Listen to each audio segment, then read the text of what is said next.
दास म्हणता, माते कशाचे भय,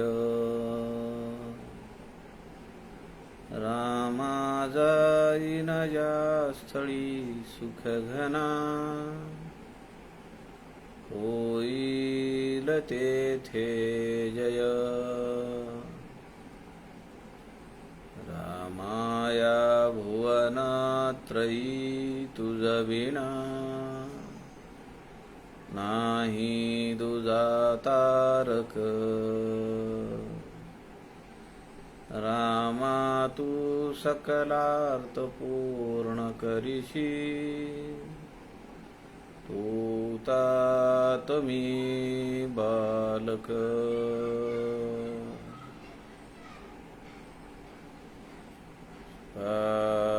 सारिखे पूर्ण वैराग्य ज्याचे, वसिष्ठा परी ज्ञान योगेश्वराचे.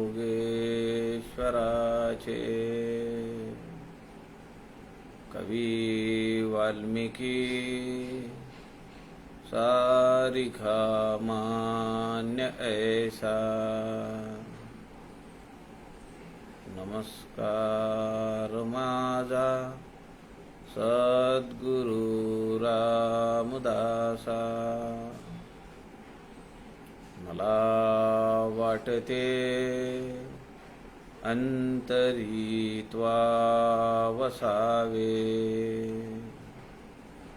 तुझ्या दासबोधासी त्वा बोध व्हावे.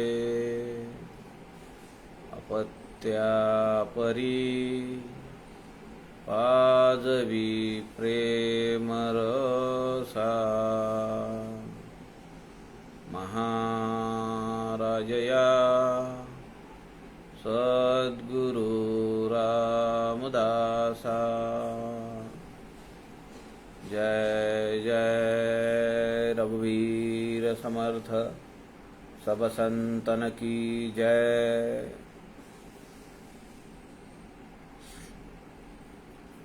सज्जन हो नमस्कार. समर्थ सद्गुरु रामदास स्वामींच्या वाङ्मयाचा प्रचार प्रसार व्हावा, त्यांच्या वाङ्मयातील अनेक पैलू अभ्यासार्थींना समजावेत, या उद्देशाने संत समागम या फेसबुक लाईव्ह पेजचे सूत्रधार आदरणीय प्रवीणजी शास्त्री दिवाकर यांनी हे व्यासपीठ आपल्याला उपलब्ध करून दिलेलं आहे. या व्यासपीठावरून आपण सध्या समर्थ रामदासांच्या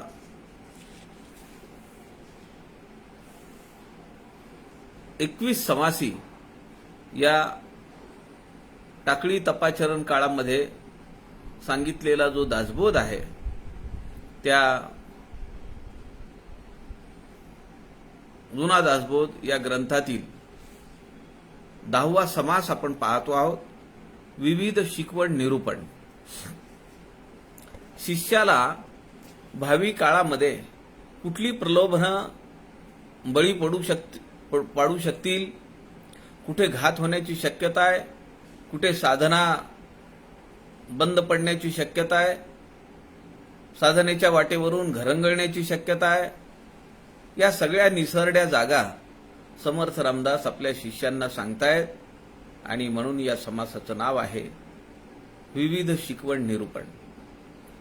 काल आपण ओवी क्रमांक 35 पर्यंत आलो होतो.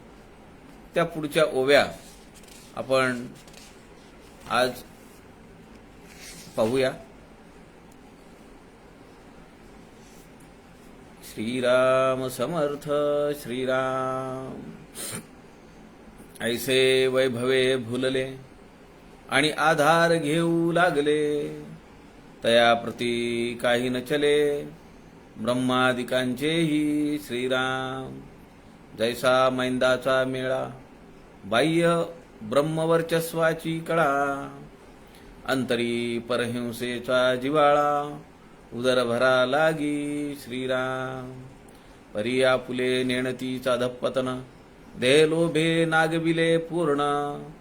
दुष्कर कर्म अति कठीण, त्याचे त्यासीच न कळे श्रीराम. ब्रह्मादिकांचे न चले जेथे, सज्जनी काय करावे तेथे. आपणा जाले हंते, त्यासी कोणपा निवारावे श्रीराम. काव्य कुशळतेचे केले, आणि मन वैभवी गुंतले. तयाशी प्रत्यक्ष चाळविले, ज्ञान देऊनी ईश्वरे श्रीराम. आपण असता ठक, देव होय महाठक, असं समर्थ दासबोधामध्ये सांगतात. त्याचं प्रत्यंतर या समासातील ओवी क्रमांक 40 मध्ये आपल्याला येत आहे. काल आपण पाहिलं, समर्थ म्हणतायत, पंडित आणि ब्रह्मज्ञानी वैभव आणि सकळ मानी, थोर थोर शिष्यजनी तेही वैभवाचे. पंडित आहे, मोठा ज्ञानी आहे, पण अंतःकरणातली स्पृहा अजून गेलेली नाहीये, अपेक्षा अजून संपलेली नाहीये. स्पृहा म्हणजे जोशांची स्पृहा, एवढी स्पृहा नव्हे. संध्याकाळी तो ध्यास नवा सूर नवा जो कार्यक्रम असतो त्यामध्ये स्पृहा जोशी आहे. स्पृहा म्हणजे अपेक्षा, इच्छा, मागणी, हवे रकोपण. वैभव आणि सकळ मानी, त्याला सगळंही पाहिजे. वैभव पाहिजे, गाडी पाहिजे, आलिशान बंगला पाहिजे, राहण्यासाठी छान जागा पाहिजे. थोर थोर शिष्यजनी तेही वैभवाचे. आपले शिष्य आपल्या शिष्यांच्या प्रभावळीमध्ये श्रीमंत शिष्य असावेत, जेणेकरून आपल्याला त्यांच्या गाड्यांमध्ये फिरता येईल, त्यांच्या घरी मुक्कामाची व्यवस्था होईल, नोकर चाकर असतील, गाद्या गिरद्या असतील, आपलं मोठेपण जपलं जाईल, अशी अपेक्षा येऊ शकते. कारण लोक भसतात. ज्ञानी पुरुषाला, संत महात्म्यांना लोक पुढे येऊन समर्पण करण्यासाठी, देणगी देण्यासाठी, त्यांची सेवा करण्यासाठी लोकांमध्ये चढाओढ असते. एक प्रसंग मी आपल्याला सांगतो, समर्थवती सुनील दादा चिंचोलकरांचा. नांदेडला काही वर्षाखाली ते माझ्याकडे मुक्कामाला होते आणि नांदेडमध्ये एक मोठी आसामी की ज्यांनी एक मोठी जागा निकम गुरुजींच्या योग कुटीराला दिली, बांधून दिलं सगळं. एक मोठा hall, toilet block, 2-3 room, compound wall सगळी त्या ह्याला, एक मंदिर गायत्री देवीचं, असं सगळं बांधून त्यांनी दिलं. बाबूजी त्यांचं नाव. त्यांनी सुनील दादांना घरी बोलावलं म्हणून मी दादांना घेऊन त्यांच्या घरी गेलो. घर म्हणजे मोठा आलिशान बंगला. त्यांच्या बंगल्याला जाईपर्यंतच आम्हाला मोठी बाग लागली मध्ये, गेट पासून. पक्ष्यांचं पूजन आहे, मोठी मोठी झाडं आहेत, वेली आहेत, फुलांची झाडं आहेत, एकदम रम्य परिसर. आम्ही गेलो, तिथं बसलो, चहा फराळ झाला. आम्ही निघताना बाबूजी म्हणाले की सुनीलजी तुम्ही माझ्या इथं या ना, म्हणले 1-2 दिवस राहायला, तुम्हाला आवडेल माझं सगळं हे. आणि म्हणले खूप जागा आहे, काही अडचण नाही, तुम्हाला निवांतपणा मिळेल, अभ्यास होईल चांगला. खरं तर 5-6 दिवस दादांचा मुक्काम माझ्याकडे होता. ते सगळं वैभव पाहून ते जर म्हणाले असते की ठीक आहे विजय, तुम्हाला 1-2 दिवस त्यांच्याकडे राहू दे, मला काही विशेष वाटलं नसतं. पण दादा म्हणाले ठीक आहे, आत्ता तरी नाही, पण बघूया पुढे कधीतरी. पण मी तुम्हाला सांगतो की त्यानंतर दादा कितीतरी वेळा आले, पण त्यांनी चकार शब्द सुद्धा काढला नाही. एकदा तिथं जाऊन आलो, त्यानंतर पुन्हा त्यांचा आणि यांचा संपर्कही नाही. म्हणजे मला पुन्हा यायचंय तुमच्याकडे म्हणून तुमची तब्येत विचारायची, तुमचा हाल हवाल विचारायचे, असा सुद्धा विषय नाही. समर्थ जे या ठिकाणी म्हणतात, थोर थोर शिष्यजनी तेही वैभवाचे, संपन्नता असणारे शिष्य आपले अनुग्रहित असावेत, अशी एक सुप्त इच्छा अशा ज्ञानी पुरुषांच्या मनामध्ये असू शकते. समर्थ म्हणतात ही दांभिकता आहे. पुढे समर्थ म्हणतात, ऐसे वैभव फुलले आणि आधार घेऊ लागले, तया प्रती काही न चले, ब्रह्मादिकांचेही श्रीराम. समर्थ म्हणतात माणसं तर सोडून द्या, परंतु देवांचा सुद्धा लाग नाही त्यांना समजावून सांगायचा. कारण त्यांचं एक जो काय म्हणतो त्याला, एक वर्तुळ तयार झालेलं असतं, त्यांचा एक परीघ तयार झालेला असतो, त्यांच्या शिष्यांची मांदियाळी असते. तयाप्रती काही न चले, ब्रह्मादिकांची. देव सुद्धा त्यांना समजवायला आले तरी ते त्यांना समजावू शकणार नाहीत. कारण ती एकदा इच्छा वाढायला लागली, जसं आपण दारेशना पाहिलं, वित्तेशना पाहिलं, लोकेशना पाहिलं, त्याचप्रमाणे ही एक सुप्त इच्छा आहे की छानपैकी राहता यावं, लोकांनी आपली अवभगत करावी, आपल्यासोबत इतर शिष्यांचाही त्या ठिकाणी प्रतिपाळ व्हावा. भगवंत जरी समजवायला यांना आला तरी त्याचा काही उपयोग नाही, असं समर्थ या ठिकाणी सांगतात. जैसा मैंदाचा मेळा, बाह्य ब्रह्म वर्चस्वाची कळा, अंतरी परिहिंसेचा जिवाळा, उदर भरा लागी श्रीराम. जैसा मैंदाचा मेळा, भोंदू लोकांचा, लबाड लोकांचा एक गट तयार झालेला आहे. पण आतून आंतरिक भावना त्यांची तीच आहे. लोकांना लुबाडणे, लोकांच्या संपत्तीवर डोळा ठेवणे, लोकांच्या वैभवावर डोळा ठेवणे, त्याचा उपभोग आपल्याला मिळावा अशी सुप्त इच्छा ठेवणे, बाह्य ब्रह्म वर्चस्वाची कळा. पण वरून कसं आहे, त्यांनी वेश कसे घातलेले, सगळे भगवे कपडे घातलेले आहेत. त्यामुळे तिचं कुणाला डाऊट यायचा प्रश्न नाही, तिचं कुणाला त्यांचा संशय यायचा प्रश्न नाही. सगळे लोक त्यांच्या त्या भगव्या वस्त्राकडे. आपल्याला माहिती आहे, आपण याचा अनुभव घेतलेला आहे की आपण जेव्हा अशा साधूंकडे पाहतो, त्यांच्या भगव्या वस्त्रांकडे पाहतो, तेव्हा आपल्या मनामध्ये एक आदराची, प्रेमाची नकळतपणे भावना निर्माण होते. समर्थ या ठिकाणी म्हणतात, जैसा मैंदाचा मेळा, हा एक गुरु तथाकथित आणि त्यांचा शिष्य संप्रदाय, असा एक मेळा जमलाय, असा एक गट जमलाय, अशी एक टोळी जमली आहे. बाह्य ब्रह्म वर्चस्वाची कळा. वरून त्यांनी काय केलेलं आहे, अत्यंत सहिष्णुतेचे, अत्यंत लोकांना आदर वाटेल असं बाह्य रंग रंगवलेलं आहे. कपडे तसे घातलेले, टिळे घातलेले, गळ्यामध्ये माळा आहेत. अंतरी परहिंसेचा जिव्हाळा, उदर भरा लागी. पण त्यांना पोट भरण्यासाठी, खाण्यापिण्यासाठी जर गरज पडली तर ते इतरांची हिंसा सुद्धा करतील. ते मागे पुढे पाहणार नाहीत. ते करण्यासाठी सुद्धा त्यांना जर वाटलं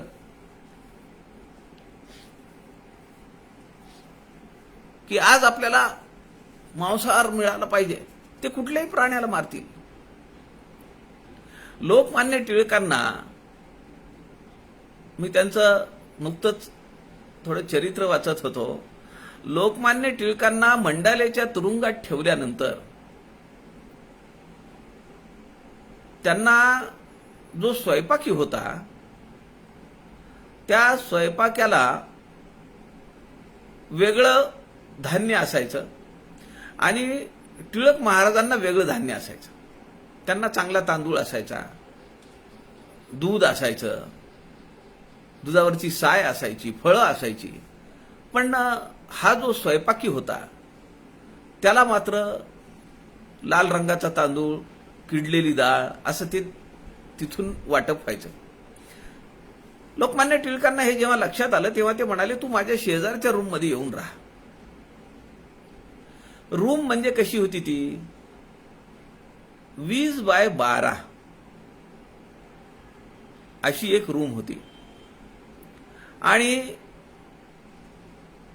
जसं आपण अंदमानला गेल्यानंतर पाहतो 700 पेक्षा जास्त सेल्स इंग्रजांनी बांधल्या, पण एकही टॉयलेट नव्हता, एकही संडास नाही, एकही बाथरूम नाही. त्याच रूम मध्ये सगळे विधी उरकायचे. टिळक महाराजांच्या रूम मध्ये सुद्धा असंच होतं. 2 गाडगी ठेवलेली होती म्हणे. आणि टिळक महाराजांना शुगर असल्यामुळे लघवीचं प्रमाण खूप होतं. मला सांगायचा विषय असा आहे की त्यांच्यासोबत जी राहणारी माणसं आहेत ती त्यांना चांगलं पाहायची, चांगलं आदराने बोलायची, परंतु त्यांच्यातला तो मांसाहारी जो विषय आहे ते मला तुम्हाला इथं सांगायचं आहे. टिळक महाराजांकडे चिमण्यांचा, पक्ष्यांचा थवा त्यांच्या रूमच्या शेजारी जे झाड होतं त्या झाडावर यायचा. काही वेळा हे पक्षी त्या रूममध्ये यायचे, खोलीमध्ये यायचे, आणि कधी काही टाकलेलं असेल तांदूळ, डाळ असं काहीतरी ते खायचे. याचं मोठं नवल वाटायचं इतर लोकांना, त्या जेलरला वगैरे नवल वाटायचं की पक्षी यांच्या रूममध्ये कसे जातात, त्यांच्या खोलीत कसे जातात. टिळकांना माहिती होतं की ही लोक काय लायकीची आहेत. टिळकांनी पाहिलेलं आहे, चिमण्यांना धरायचे हे लोक, पिसं काढायचे आणि भाजून खायचे. एक प्रसंग असा आहे की एक मांजर पळत येत होतं, त्या मांजराला या लोकांनी मारला आणि त्याला शिजवून खाल्लं. जेव्हा त्या लोकांनी विचारलं की तुमच्या खोलीमध्ये या चिमण्या, पक्षी कसे येतात, ते म्हणाले त्यांना माहिती आहे आमच्यापासून त्रास त्यांना होणार नाही. कधी मिळालं तर आमच्यापासून त्यांना अन्न मिळेल, खायला मिळेल, पण ते पक्षी, ती जनावरं, ते प्राणी आमचं खाद्य होऊ शकत नाहीत. ही आमची संस्कृती आहे. बाह्यवेश कसा आहे? भगव्या कपड्यांचा आहे. समर्थ वर्ण किती भयानक वर्णन आहे हे. काय भुल्लासी वरलिया रंगा, उस डोंगा परी रस नो हे डोंगा. चोखोबा महाराजांचा अभंग आहे, प्रसिद्ध अभंग आहे. तसं या ठिकाणी म्हणतायत, जैसा मैंदाच्या जशी उदाहरण देतायत समर्थ. वरून काय? गंध, टिळे, माळा, भगवी वस्त्र, पण आत जर यांना गरज वाटली तर हे मांसाहार सुद्धा करण्याची शक्यता आहे. असे लोक आहेत. 2 वर्षाखालची गोष्ट आहे, 3 वर्षाखालची. चाफळला दासबोध अभ्यास वर्ग होता, 16 मे ते 20 मे, आणि त्या ठिकाणी दुपारचं व्याख्यान मांडण्यासाठी एक गृहस्थ आले होते. ते होते बार्शीचे. समर्थ वाङ्मयाचा अभ्यासक म्हणवणारा हा माणूस त्या दिवशी दुपारी जे नियोजित व्याख्याते होते ते आले नाहीत, आणि यांचं व्याख्यान कुठेतरी शेजारी पाजारी होतं म्हणून ते तिथं ऐकायला आले होते, चाफळला आले होते. मग सुहासदादा आगरकर तेव्हा होते, ते म्हणाले की कुणीतरी सांगितलं की ते व्याख्यान करतात, प्रवचन आहे. ते म्हणले बोलवा की मग, आज आमच्याकडे दुपारच्या सत्राला कुणी नाहीये, ते बोलतील. तुम्हाला आश्चर्य वाटेल सज्जन हो, त्यांनी जो विषय मांडला तो एवढा धक्कादायक होता ते म्हणाले समर्थांच्या एका शिष्यानी मांसाहारी पदार्थांची रेसिपी लिहून ठेवलेली आहे. मी जर अशा शिबिराचा प्रमुख असतो म्हणजे मला ते त्यांना थांबवावं असं खूप वेळा वाटलं, पण म्हणलं आपण आपल्या अधिकाराच्या बाहेर जाऊ नये. पण समजा यदा कदाचित जर मी त्या शिबिराचा प्रमुख असतो किंवा अशी माझ्यावर एखाद्या शिबिराची किंवा एखाद्या कार्यक्रमाची जबाबदारी आहे पूर्णपणे, आणि तिथं जर असा कुणी समर्थ भक्त म्हणणारा बोलत असेल तर मी त्याला तिथल्या तिथं थांबवला असता आणि म्हणलं असतं बास झालं तुमचं ज्ञान, इथं पाजाळू नका आता. काय संदर्भ आहे का, काय आधार आहे का, आणि काय रेफरन्स देतात ते म्हणाले की समर्थ म्हणाले नको तेथे जावेची लागेल, नको तेथे खावेची लागेल न खावे ते, असं समर्थांनी सांगितलंय म्हणले. काय यांचं ज्ञान कामाचं आहे मला तुम्ही सांगा. पण अशा लोकांमुळे संप्रदायाला मोठा धक्का पोचतो. परी आपुले नेणतीच अधपतन, देहलोभे नागविले पूर्ण, दुष्कर कर्म अति कठीण, त्याचे त्यासीच न कळे श्रीराम. समर्थ म्हणतायत परी आपुले नेणतीच अधपतन, आपलं पतन होणार आहे. आज आपल्याला समाजात जी मान्यता आहे, लोक उद्या मारतील आपल्याला, बडवतील धरून, लोक टाकून बोलतील किंवा लोक आपल्याला सोडून निघून जातील. लोकांना वाटतं कुठे नादी लागा ह्यांच्या, ते त्यांची फळं ते भोगतील. यांनी असं वागावं, यांनी तर समाजापुढे आदर्श निर्माण केला पाहिजे, आणि हेच असे वागतायत. काय बोलावं, लोक तिथून निघून जातात आणि यांच्या अधपतनाला सुरुवात होते. समर्थ म्हणतायत अधपतन जरी होत असलं, देह लोभे नागविले पूर्ण, परंतु यांना देहबुद्धी संपलेली नाहीये. हे वरून जरी शब्दज्ञानी असले, प्रवचनकार असले, मोठं ज्ञान लोकांना सांगत असले, तरी पण यांच्या आंतरिक जी वैभवाची, मान सन्मान, खाण्यापिण्याची, विषयोपभोगाची जी लालसा आहे ती अजून संपलेली नाहीये. दुष्कर कर्म अति कठीण, त्याचे त्यासीच न कळे श्रीराम. दुष्कर कर्म अति कठीण,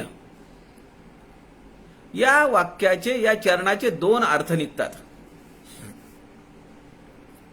ज्याचा अधपतन झालेलं आहे, लोकांनी ज्या साधूंना, ज्या बुवांना वाईट टाकून दिलं, त्याला काय दुष्कर कर्म आहे. आतापर्यंत कसं झालं, मोठमोठ्या बंगल्यांमध्ये राहता आलं, लोक अवतीभोवती होते, कुणी वस्त्र देत होते, कुणी मिठाई देत होते, कुणी द्रव्य देत होतं, हे सगळं मिळत होतं. आता काही मिळणार नाही, भिक्षा सुद्धा कुणी घालणार नाही, कारण वाईट गोष्टी फार लवकर पसरतात. चांगलं नाव व्हायला वर्षानुवर्ष जातात, पण तुमचं छोटी एक दुष्कर्म सुद्धा, एक वाईट कर्म सुद्धा, सगळी जी पुण्याई असते ती एका क्षणात संपून जाते. दुष्कर कर्म अति कठीण, त्याचे त्यासीच न कळे. दोन गोष्टी आहेत. देहलोभामुळे जे अधपतन झालेलं आहे त्याचा परिणाम म्हणून दुष्कर कर्म आपल्या नशिबाला येतं, कठीण काळ आपल्या नशिबाला येतो. हा एक विषय झाला. दुसरा याचा अर्थ असा आहे, त्याचे त्यासीच न कळे. आपण एवढं दुष्कर्म करतो आहोत आणि आपल्याला अधपतनाला जावं लागेल, आपल्याला रसातळाला जावं लागेल, आपल्याला नरक भोगावा लागेल, हे त्याचे त्याला ते कर्म करताना कळत नाही. असे दोन अर्थ आहेत या चरणाचे. जे मागे केलेलं आहे दुष्कर्म, त्याच्यामुळे कठीण काळ आहे. आता जे आपण करतो आहोत याच्यामुळे मला पुढे कठीण भोगावं लागेल, माझ्यावर वाईट दिवस येतील. पण या दोन्ही गोष्टी जरी असल्या, समर्थ म्हणतात त्याचे त्यासीच न केळे. त्याचं त्याला कळतच नाहीये, म्हणून तो तसाच वागत राहतो. ब्रह्मादिकांचे न चले जेथे, सज्जनी काय करावे तेथे. आपणा झाले हंते, त्यासी कोण पाणी वारावे. श्रीराम समर्थ याला काय म्हणतायत? आत्महत्यारा. वर समर्थांनी आपल्याला सांगितलं की ब्रह्मादिकांचेही तयाकृती काही न चले. स्वतः ब्रह्मा विष्णू महेश जरी त्याला समजवायला आले तरी त्यांचं काही उपयोग नाही त्यांच्या समजावण्याचा. हा एवढा हेकेखोर तरकटी आहे, दांभिक आहे, लबाड आहे की याच्या लोभापोटी, याच्या विषय भोगासाठी हा कुठल्याही पातळीला जाईल. समर्थ या ठिकाणी म्हणतायत ब्रह्मादिकांचे न चले जेथे. अहो देव सुद्धा याला समजावून थकले, सज्जनी काय करावे तेथे. सामान्य माणसांनी, सज्जन लोकांनी त्याला काय समजावणार? देव जिथं समजावू शकले नाही, सामान्य माणसं काय समजावणार? सज्जन लोक त्याला काय समजावणार? ते लोक म्हणतात याच्यापासून 10 हात लांब राहा, याच्या जवळ सुद्धा जाऊ नका. आपण पाहतो समाजामध्ये एखाद्या तथाकथित गुरुचा काळ हा अत्यंत भव्य दिव्य असतो. काय काय करतात ही लोक, किती जमिनी घेतात, किती इंडस्ट्री उभी करतात, किती आश्रम उभे करतात, किती धर्मशाळा काढतात. पण या सगळ्याच्या खाली त्यांचा काहीतरी आत व्यवहार चालू असतो.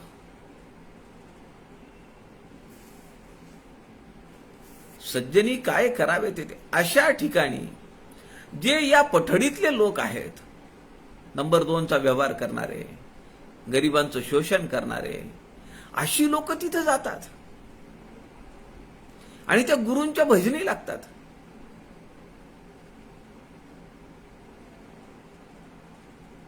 असं आहे की समर्थ एका ठिकाणी सांगतात, जो खरा भक्त आहे तो संतांना आपला गुरु करतो. जो खरा भक्त आहे तो संतांना आपला गुरु करतो, आणि जो लबाड भक्त आहे तो ज्याचं नाव झालेलं आहे त्या माणसाला आपला गुरु करतो. कारण त्याचं नाव झालेलं आहे, त्याच्यासोबत आपण राहिलो तर आपलं काहीतरी पोळी भाजून निघेल. संतांच्या बाबतीत असं नाहीये. त्यांना त्यांचा स्वार्थ पडला नाही, इतरांचा स्वार्थ कशाला साधून देतील ते. आपण विचार केला पाहिजे, आपण लबाड भक्त आहोत का आपण खरे भक्त आहोत? आपण कुणाच्या नादी लागायचे? सज्जनी काय करावे तेथे. सामान्य माणसाचं, सज्जन माणसाचं काही तिथं चालत नाही. ती लोक अशा दांभिक गुरुच्या, अशा दांभिक प्रवचनकाराच्या, अशा दांभिक ज्ञानी पुरुषाच्या जवळ जात नाहीत. आपणा जाले हंते, त्यासी कोण पाणी वारावे. अरे म्हणले हा आत्महत्यारा आहे. आपणासी जाले हंते, स्वतःचीच हत्या करून घ्यायला निघाला हा. याला कोण समजावणार? आणि कोण याला, जो दुसऱ्याची हत्या करतो त्याला तुम्ही त्याचं मन पालटू शकता? असं नको करू. तोही एक जीव आहे. तुला वेदना दिल्यात आपण आसची मोठा घेतला. समर्थ म्हणतात ना दासबोधामध्ये, दुसऱ्याला सांभाळलं पाहिजे. आपल्याला वाईट बोललं, वाईट वाटतं, राग येतो, क्रोध येतो, मग आपण दुसऱ्याला का वाईट बोला? समर्थ या ठिकाणी म्हणतायत आपणा जाले हंते, त्यासी कोणपा निवारावे. जो दुसऱ्याची हत्या करतोय त्याला तुम्ही समजावू शकता, त्याच्या बुद्धीचा पालट करू शकता. पण जो स्वतःचीच हत्या करून घ्यायला निघाला त्याला कोण सांभाळणार? त्याला कोण शिकवणार? त्याला कोण समजवणार? काव्य कुशळतेचे केले आणि मन वैभवी गुंतले, तयासी प्रत्यक्ष चाळविले, ज्ञान देऊनी ईश्वरे. श्रीराम, मी जे आपणाला म्हणालो, आपण होता ठक, देव होई महाठक. तो तर आपला बापच आहे. आपण त्याला किती फसवू? तो म्हणतो अच्छा, तू तर माझ्या खिसगंतीतही नाहीयेस. मी जर तुला फसवलं तर तुझं कसं होईल? किती जन्म तुझे बर्बाद होतील.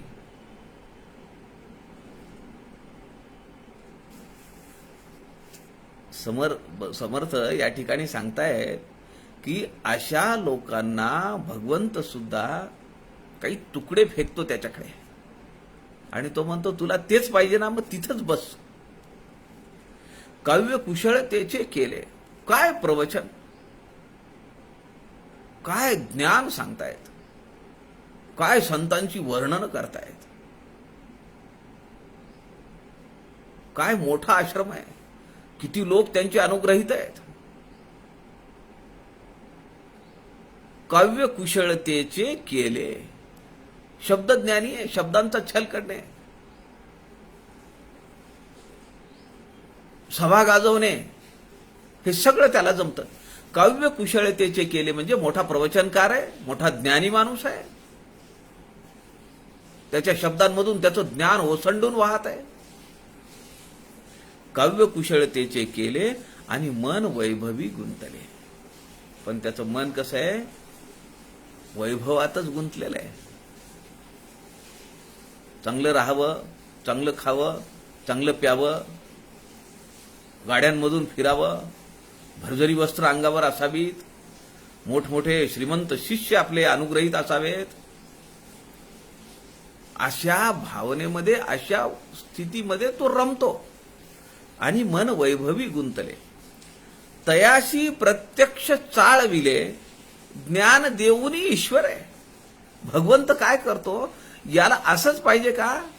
ठीक आहे, याला माझ्याकडे यायलाच नको. अजून 2-4 मोठे शिष्य त्याला मिळवून देतो, मोठे 2-4 इंडस्ट्रियलिस्ट त्याच्याकडे पाठवून देतो. जा त्याची सेवा करा, त्याला खुश ठेवा, तिकडेच त्याला तिकडे मशगूल ठेवा, त्याला माझ्याकडे नका पाठवू. भगवंताला सुद्धा वाटतं. म्हणून समर्थ म्हणतात तयाशी प्रत्यक्ष चाळविले. त्याला नादी लावलं. चाळवणे म्हणजे नादी लावणं. भगवंत अशा तथाकथित गुरुला, ज्ञानी पुरुषाला, अधिकारी पुरुषाला त्याच्यामध्ये नादी लावून टाकतो. जा तू तिकडेच बस म्हणतो. ज्ञान देऊनी ईश्वरे.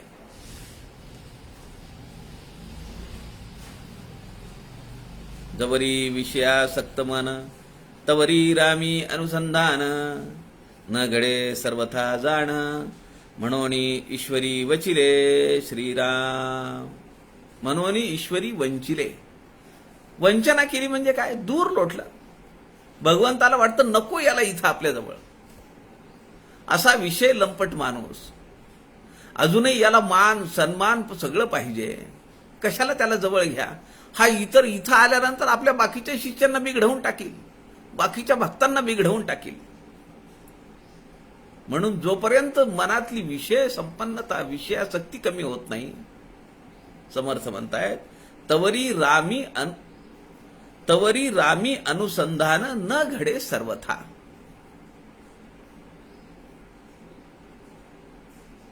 विषय लंपटपणा पण पाहिजे आणि भगवंताची भक्ती पण पाहिजे. नाही चलेगा. एका म्यानात 2 तलवारी बसत नाहीत. मनाच्या श्लोकामध्ये समर्थ म्हणतात जगी धन्य तो राम सुखे निवाला. कथा ऐकता सर्व तल्लीन झाला. देहे भावना राम बोधे उडाली. मनोवासना राम रूपी बुडाली. मुखी राम त्या काम बाधू शकेना. गुणे इष्टधारिष्ट त्याचे चुकेना. हरिभक्त तो शक्त कामास मारी. जगी धन्य तो मारुती ब्रह्मचारी. ज्याच्या अंतःकरणात राम आहे, ज्याच्या मुखामध्ये राम आहे, त्याच्या अंतःकरणात विषय वासना येऊ शकत नाही. हो ज्या नरा राम विश्वास नाही. तया पामरा बाधिजे सर्व काही. सगळ्या गोष्टी त्याला बाधक आहेत. कारण त्याच्या तोंडामध्ये, मनामध्ये, अंतःकरणात, हृदयात रामच नाहीये. हो ज्या नरा राम विश्वास नाही. तया पामरा. पामर शब्द म्हणले समर्थांनी. तया पामरा बाधिजे सर्व काही. महाराज तो स्वामी वै कैवल्यदाता. वृथा वाहणे देह चिंता, देह संसार चिंता. सगळं त्याच्यावर सोपवलं पाहिजे. दुपारची वेळ झालीये, तो देईल भोजन. स्वामी विवेकानंदांच्या चरित्रातला प्रसंग आपल्याला माहिती आहे. 2 दिवस स्वामी विवेकानंद झाडाखाली बसलेले आहेत आणि आलेल्या लोकांना ते त्यांना उपदेश करतायत. लोक येत आहेत, त्यांना विचारतायत. स्वामी विवेकानंद त्यांच्या प्रश्नांना उत्तरं देत आहेत. लोक नमस्कार करून जात आहेत. 2 दिवस झाले, पोटात अन्नाचा कण नाहीये. हे सगळं दूर झाडाखाली बसलेला एक मोची, चप्पल बुट शिवणारा, तो पाहत होता. त्याला वाटलं 2 दिवस झाले हा साधू लोकांना उपदेश करतोय.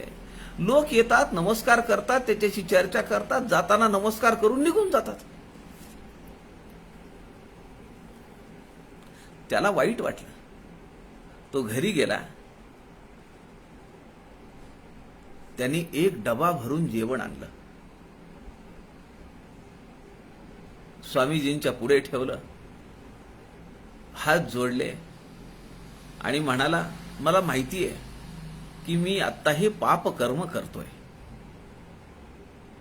स्वामी विवेकानंदांच्या लक्षात येईना की याने तर एवढं जेवण आणलंय माझ्यासाठी आणि हा म्हणतोय की मी पाप कर्म करतोय. त्यांनी त्याच्याकडे पाहिलं, ते प्रश्नार्थक चिन्ह. तो म्हणाला, मला काल रात्री स्वप्नात भगवंतानी येऊन सांगितलंय की तुझ्या समोर जो साधू बसलेला आहे त्याने जेवण नाही केलेलं, तुझ्या लक्षात येत नाहीये. पण म्हणला, मी मोची, मी चांभार आहे. पण भगवंताच्या आदेशाने मी बायकोला सांगितलं आणि स्वयंपाक करून तुमच्यासाठी आणलाय. हे माझं पाप कर्म आहे की मी खालच्या जातीतला आहे. स्वामी विवेकानंदांना त्याचे उपकार किती मानावेत, भगवंताची कृतज्ञता कशी व्यक्त करावी हे समजेना.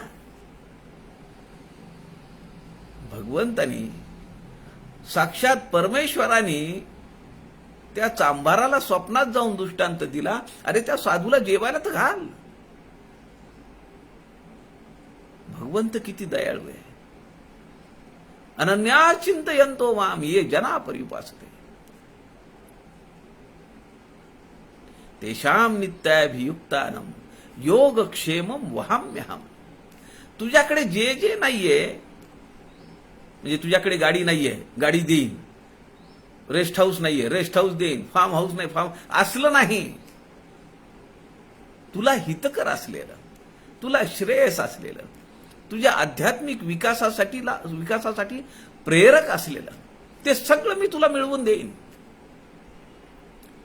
आणि जे तुझ्याकडे आहे त्याचा मी सांभाळ करेन. योगक्षेमम वहाम्यहम, भगवंताचं वचन आहे. पण माणूस काय करतो, हे सगळं ज्ञान मिळवतो, या ज्ञानाची पोपटपंची करतो आणि भगवंताचा विश्वास सोडून श्रीमंत शिष्यांवर विश्वासून राहतो. अशा दांभिक ज्ञानी पुरुषाचं वर्णन समर्थ आपल्या शिष्यांना करतायत की जेणेकरून आपल्या शिष्यांनी भविष्य जीवनामध्ये असं वागू नये. कारण समासाचं नाव आहे शिकवण, विविध शिकवण निरूपण. जवरी विषयासक्त मन, जोपर्यंत मनामध्ये विषय आहेत, आसक्ती आहे, तवरी रामी अनुसंधान. लगेच पुढचा चरण त्याला जोडू नये. न घडे सर्वथा जाण. जोपर्यंत अंतःकरणात विषय आहेत, विषय लोलुपत आहे, विषयासक्ती आहे, त्यांचं उपभोगाबद्दलची लालूच संपलेली नाहीये, ती वासना संपलेली नाहीये, तोपर्यंत साधना होणार नाही. म्हणून ईश्वरे वंचिले. आपण काय म्हणतो, वंचित समाज बहुजन आघाडी आहे ना, ते कुठला तरी पक्ष आहे, वंचित समाज बहुजन आघाडी. कुणी केलं वंचित? ज्यांना सत्ता पाहिजे, ज्यांना ते राजकारण करायचंय, त्याच्यापासून आम्ही वंचित झालो आहोत असं ज्यांना वाटतं ते सगळे त्या पक्षात आहेत. समर्थ या ठिकाणी म्हणतात, असे जे दांभिक लोक आहेत, मुखवटा घातलाय ज्ञानीपुरुषाचा पण विषयासक्ती काही कमी झालेली नाही, अशा दांभिक लोकांना भगवंत जाणून बुजून लांब ठेवतो. म्हणून ईश्वरे वंचिले. समर्थ आत्माराम ग्रंथामध्ये आपल्या शिष्याला म्हणतात, त्यागीसी सकळ वैभवाला आणि विश्वाससी माझिया बोला, तरी मी घालीन रे तुझला जेथील तेथे श्रीराम. तू माझ्यावर विश्वास तर ठेव, पण आमची अडचण काय आहे? आमचा विश्वास भगवंतावर नाहीये.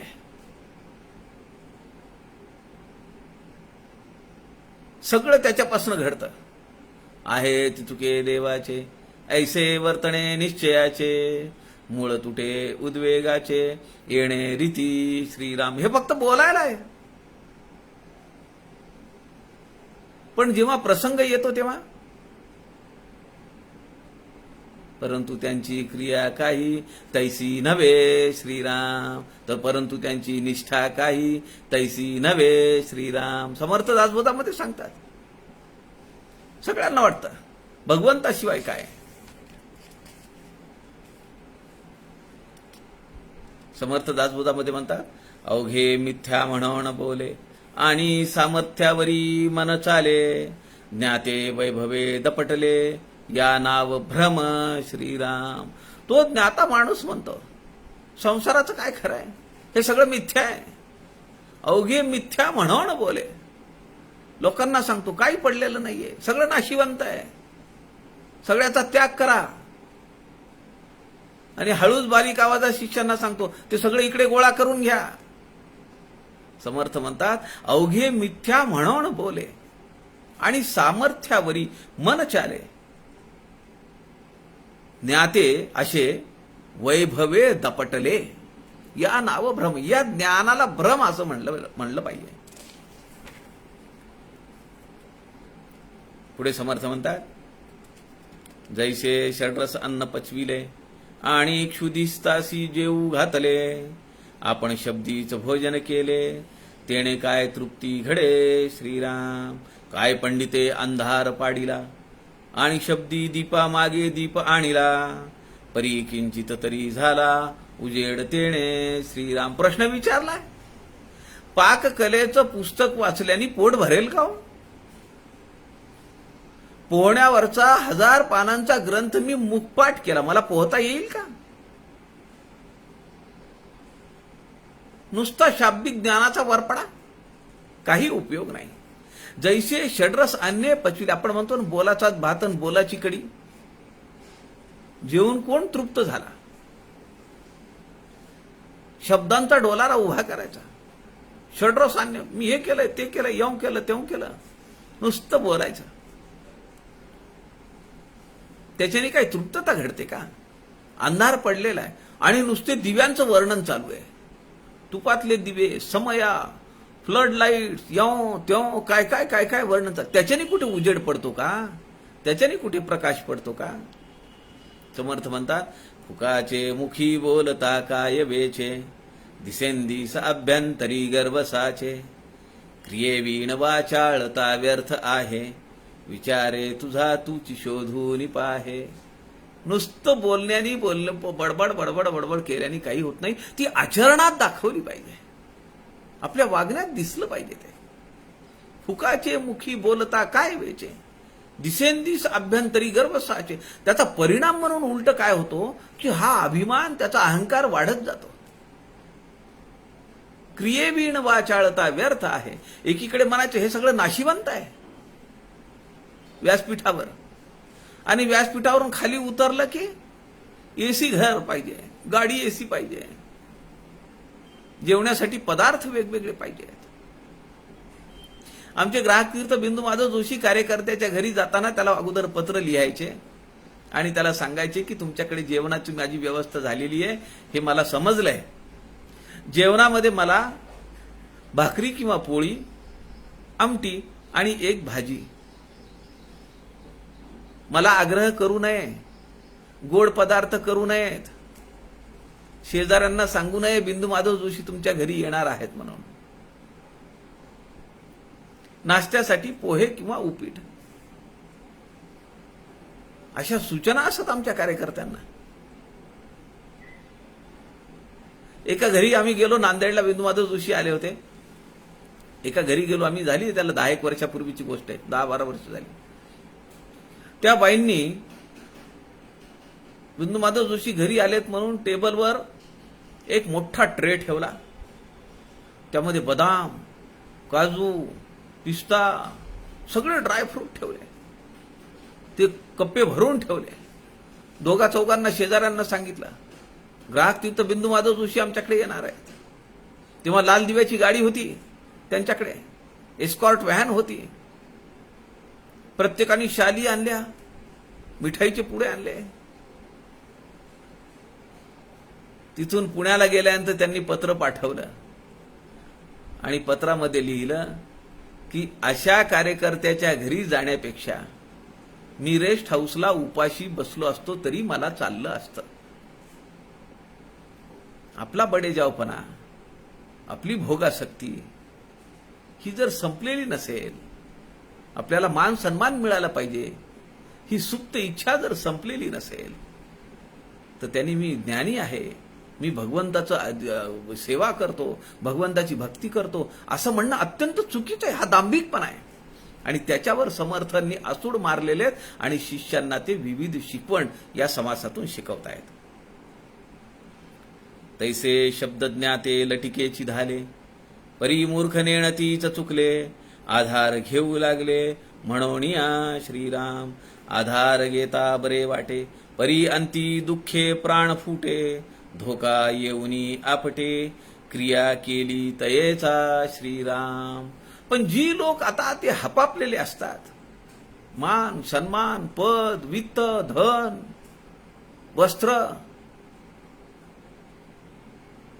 त्यांना त्याचं फळ भोगावं लागतं. समर्थ म्हणतायत, धोका येऊनी आपटे, क्रिया केली तयेचा.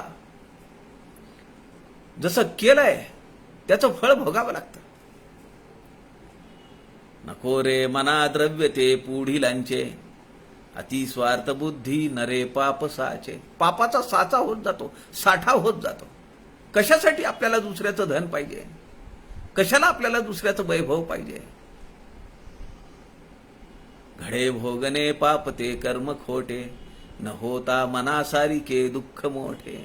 आणि मग ती पुन्हा लालसा वाढत जाते, अपेक्षा वाढत जाते. आणि ज्या दिवशी अपेक्षा होणार नाही, अपेक्षा पूर्ती होणार नाही, त्या दिवशी त्याच्या अंतःकरणाला खिन्नता येते.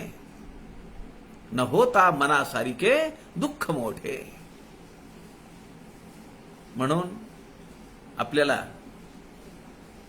भगवंतानी ज्या परिस्थितीत ठेवलेलं आहे, ती परिस्थिती अत्यंत योग्य परिस्थिती माझ्यासाठी आहे, असा आपल्या अंतःकरणात दृढ विश्वास असला पाहिजे. आणि तीच भावना आपल्या अंतःकरणात ठेवून आपण आपली साधना पुढे चालू ठेवली पाहिजे. समर्थ आम्हाला या समासाच्या निमित्ताने आम्हाला शिकवण देतायत, आम्हाला शिकवतायत. या क्षेत्रामध्ये वाटचाल करत असताना, साधना करत असताना आमच्या अपेक्षा, आमचं जीवन, आमचं आचरण, आमचं जगणं, बोलणं, राहणं, चालणं कसं असलं पाहिजे, त्याचा आदर्श व दीपस्तंभ समर्थ आम्हाला या समासाच्या ओव्यांमधून देत आहेत. उर्वरित ओव्यांचा विचार उद्या दुपारी 3 वाजता आपण पाहूया. आपल्या सगळ्यांच्या हृदयस्थ परमेश्वराला वंदन करतो. झालेली सेवा समर्थांच्या चरणी अर्पण करतो. जय जय रघुवीर समर्थ.